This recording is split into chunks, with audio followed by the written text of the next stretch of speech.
A decision which has been taken is going to be upsetting, and in fact it already has begun to the hostelers.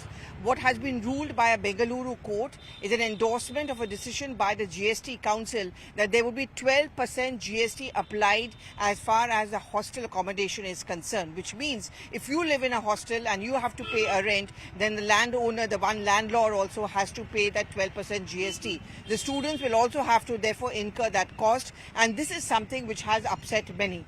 The point is that many of the students who live in hostels live on scholarships, or the parents take loans, and therefore will they be able to pay that additional charge? But what is it that the Bengaluru court has ruled in favor of this GST? What they're saying is it's not like living in a house accommodation. It's not like living in your home where you get that GST exemption. This is in the same sink as, say, living in a hotel or in a club, and therefore GST accrues on this. As expected, politics has broken out over it. Already the Congress party has started attacking the government, saying that so many parents take loans to ensure that their children study either abroad or outside their homes, and they live in hostels. And with this cost of education being high, and also the fact that many of them take loans, this additional expenditure by way of GST is actually going to add on to their burden. But what Finance Ministry sources are telling us is that this is not something which is in our control.